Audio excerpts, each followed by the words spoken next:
संजय निषाद जी इस वक्त हमारे साथ जुड़ रहे हैं, मैं सीधे उनके पास जा रही हूं। संजय निषाद जी, आप आज बहुत भावुक हो गए, आप रोने लगे, मैं समझ सकती हूं, क्योंकि हर कोई जिस तरह से इस खबर के साथ जुड़ रहा है। पर अखिलेश जी चुप क्यों हैं? आपको क्या लग रहा है, वो क्यों नहीं बोल रहे हैं? देखिए, उनकी चुप्पी का एक ही कारण जो दिखाई दे रहा है कि समाजवादी पार्टी अपराधियों को संरक्षण देती रही, उन्हीं अपराधियों के संरक्षण से सत्ता में रहती रही और आगे भी वो सत्ता में इन्हीं अपराधियों के सहारे आने की चेष्टा उनकी है। इसलिए अपराधी के खिलाफ नहीं बोले। उन्हीं पार्टी का नगर अध्यक्ष है, उन्हीं पार्टी का सक्रिय सदस्य है और उसने आज जीते हुए सांसद के साथ उस सक्रियता से इस इलेक्शन में है। इससे पता चलता है कि ये जो जीत थपथपा रहे थे मैच का, अयोध्या में जीत दिया, जनता ने हमारे साथ है, इस पीडी हमारे साथ है, तो इसका मतलब ये लगा कि अपराधियों के सहारे इन्होंने जीत जात की। और ये लगता समाजवादी पार्टी पीडीए उनकी धोखा है उनके जुबान से। और चूंकि मछुआ समुदाय अति पिछड़ा है और अनुसूचित जाति की सूची में सूचीबद्ध है, इनके जाल में आकर सपा बसपा कांग्रेस के 70 साल से आज के दिन में अगर अनुसूचित जाति की सूची में इसलिए हाई नहीं कर रहा है कि निषाद अभी उसकी कमजोरी आ जाएगी। कितनी दर्द है उस 12 साल की बच्ची है कि दरिंदगी की इतनी शिकार है इन लोगों के कि हम तो लगता है कि बहुत जल्द से जल्द इनको फांसी होनी चाहिए। और अगर कांग्रेस और सपा दोनों चुप हैं, इसके मतलब ये सब निषाद विरोधी हैं, गरीब विरोधी हैं, कमज़ोर दलितों के साथ नहीं रहना चाहते, अन्यायियों और अपराधियों के साथ रहकर सत्ता में रहना चाहते हैं। संजय जी, मैं आपसे पूछ रही हूं, जो एक्शन लिया गया वो बहुत जरूरी था? आपको लगता है ये एक स्पष्ट संदेश है, ये एक्शन बहुत जरूरी था जो योगी आदित्यनाथ ने लिया और ये एक्शन अभी जारी रहना चाहिए? मैं तो कहता हूँ तो मिलाने के लिए संकल्प है, ऐसे लोगों को मिट्टी में मिलाने का उन्होंने सदन में बयान दे दिया और करके दिखाया भी है। हमको लगता है कि ऐसे सारे लोग जिनको संरक्षण दे रहे हैं उन्होंने, तो मैं धन्यवाद दूंगा मुख्यमंत्री को। मैंने तुरंत आवाज़ उठाई सदन में और जैसे उठाई संज्ञान में आया, माननीय मुख्यमंत्री ने उसका पुरजोर सदन में आवाज़ उठाकर सपा का मुँह बंद कर दिया विपक्षियों का। और आज के दिन में मुख्यमंत्री जी पीड़ित परिवार के साथ मिले, भी धन्यवाद देता हूं, आश्वस्त किया और न्याय देने का जो क्रम था वो जारी हो गया और आज के दिन में अपराध इस तरह से कुकृत करने वालों को सजा का शुरुआत कर दिया माननीय मुख्यमंत्री जी ने। मैं उन्हें बधाई देता हूं। आपसे ये पूछ रही हूं, अयोध्या की जीत पर इतना जश्न मनाया समाजवादी पार्टी ने और वो सही भी था, वो सीट उन्होंने जीती, 37 सीटें जीती, लेकिन उसके बाद जब अयोध्या में ही ये दुष्कर्म हुआ, ये घटना हुई, उस पर इतनी चुप्पी है? उस पर तो उन्हें सबसे पहले बोलना चाहिए था। आप क्या बोलेंगे अखिलेश जी को आज? मैं उनको अभी आगाह करता हूं कि अपने लोगों को बता दें कि अब ये निषाद राज का वंशज जो पवित्र भूमि है अयोध्या, जिस पवित्र भूमि को उसने उस पवित्र भूमि को कलंकित करने का काम किया है। और कभी निषाद राज और भगवान राम ही पढ़ते थे और सेना बनाया और उस सेना के सहारे रावण राज खत्म किया था। तो उस समय वही आदेश दिया था राम ने कि हे रावण, राम के साथ निषाद राज रहना है।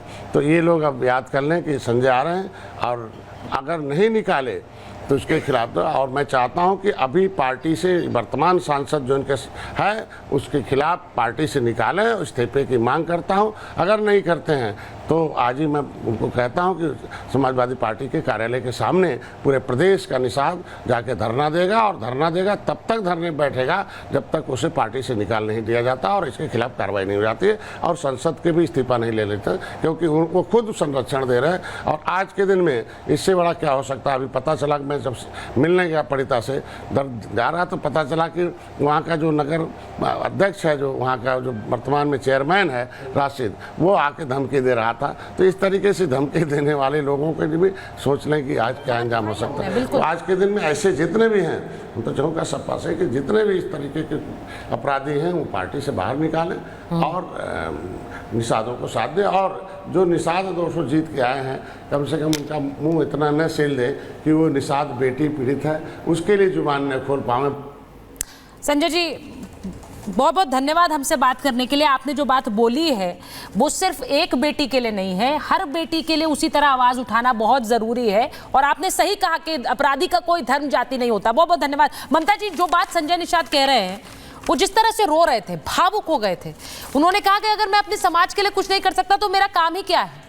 ये जो सोच है, ये अगर हर नेता अपना ले तो फिर मुझे लगता है राजनीति किस हद तक सुधर जाएगी। सुचरिता जी, जब मैं संजय जी का क्रंदन देख रही थी ना, तो मन बहुत भारी हो गया था।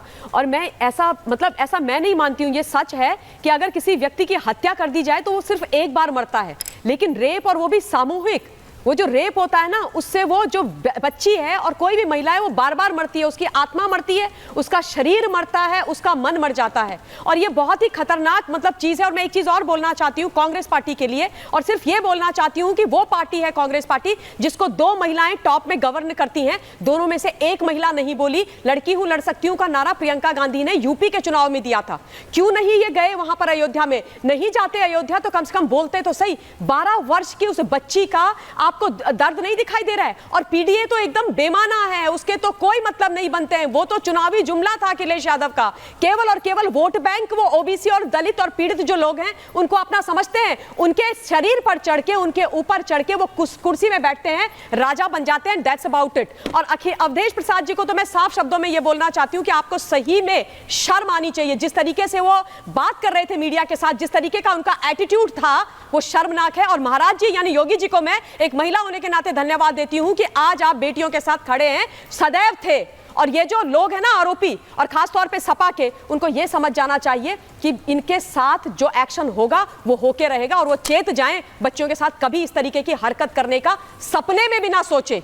ये ध्यान रख लीजिए आप। ये तस्वीरें बहुत सी आई हैं, और मैं इसलिए ये पूछ रही हूं क्योंकि डीजीपी सर, वरुण जी, शिवम, आप लोगों ने देखा होगा लखनऊ में जिस तरह से बारिश में एक महिला के साथ बहुत सारे लोग उसे खींचने में, गिराने में लग गए, वहां पर एक्शन हुआ है। आज मुजफ्फरनगर की जो तस्वीरें आई, एक लड़कियों के साथ बदसलूकी हो रही थी, वहां पर तुरंत उन लड़कों को पकड़ा है।